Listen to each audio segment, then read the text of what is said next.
AP రైతు సంఘం ఆధ్వర్యంలో సొంగవరపుకోట తహసీల్దార్ కార్యాలయం దగ్గర ధర్నా చేపట్టడం జరిగింది. ఈ ధర్నా ముఖ్య ఉద్దేశం ఏమిటంటే రైతులు పండిస్తున్నారు, పెట్టుబడులు పెడుతున్నారు, అన్ని రకాలుగా ఈ కౌలు రైతులు నష్టపోతున్నారు. అందుకని ఆ పెట్టుబడులు పెట్టి నష్టపోతున్న రైతులకి ముందు గుర్తింపు కార్డులు ఇవ్వాలి, యాజమాన్యంతో సంబంధం లేకుండా ఇవ్వాలని మేము రైతు సంఘంగా డిమాండ్ చేస్తున్నాం. ఎందుకంటే ప్రతి ఎకరాకి 20 నుంచి 25 వేల రూపాయలు పెట్టుబడి పెడుతున్నారు. ఒకవేళ రైతు భరోసా పడితే నేరుగా భూ యజమానికే పడుతుంది, కానీ పంటలు నష్టపోతున్నారు, పెట్టుబడి పెట్టి అన్ని రకాలుగా నష్టపోతున్నారు.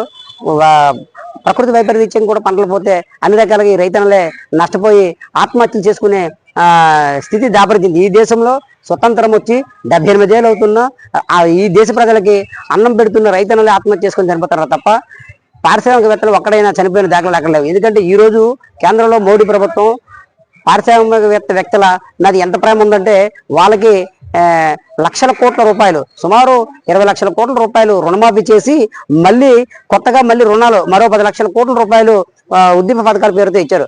అంటే నీకు పారిశ్రామికవేత్తల మీద ఉన్న ప్రేమ ఈ దేశ ప్రజలకు అన్నం పెడుతున్న రైతుల మీద ఎందుకు లేదని చెప్పి రైతు సంఘంగా కేంద్ర రాష్ట్ర ప్రభుత్వాలే డిమాండ్ చేస్తున్నాం.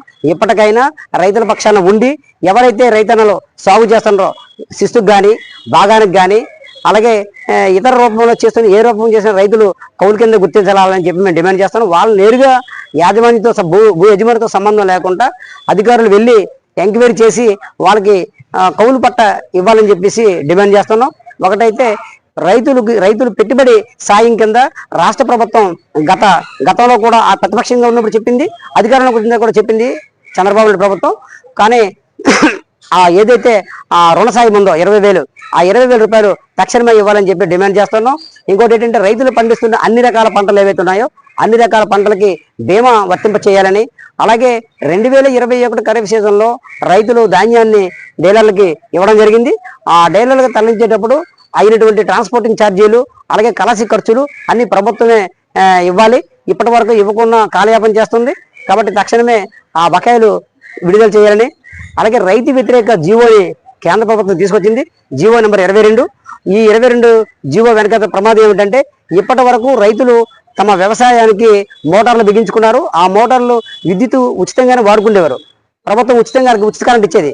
కానీ ఈ రోజు ఉచిత కరెంట్ నుంచి రైతుల్ని తొలగించేసి మీటర్లు బిగించి వాళ్ళకి బిల్లుల రూపంలో డబ్బులు వసూలు చేయాలని దుర్మార్గంగా ఈరోజు అంబానీ కంపెనీలో ఉన్నటువంటి మీటర్లని బలవంతం కొనిపించి ఏర్పాటులో ఈరోజు మోడీ రాష్ట్రంలో చంద్రబాబు నాయుడు కోరుకున్నారు. గతంలో కూడా జగన్మోహన్ రెడ్డి గారు కూడా ఇదే పని చేశారు. కాబట్టి ఏ ప్రభుత్వం వచ్చినప్పుడు కూడా పారిశ్రామికవేత్తలు తొత్తులుగానే ఉంటారు తప్ప ఈ దేశ ప్రజలకు అన్నం పెడుతున్న రైతుల పట్ల చింత అయినా కూడా చిత్తశుద్ధి లేదని చెప్పేసి చెప్తున్నాం.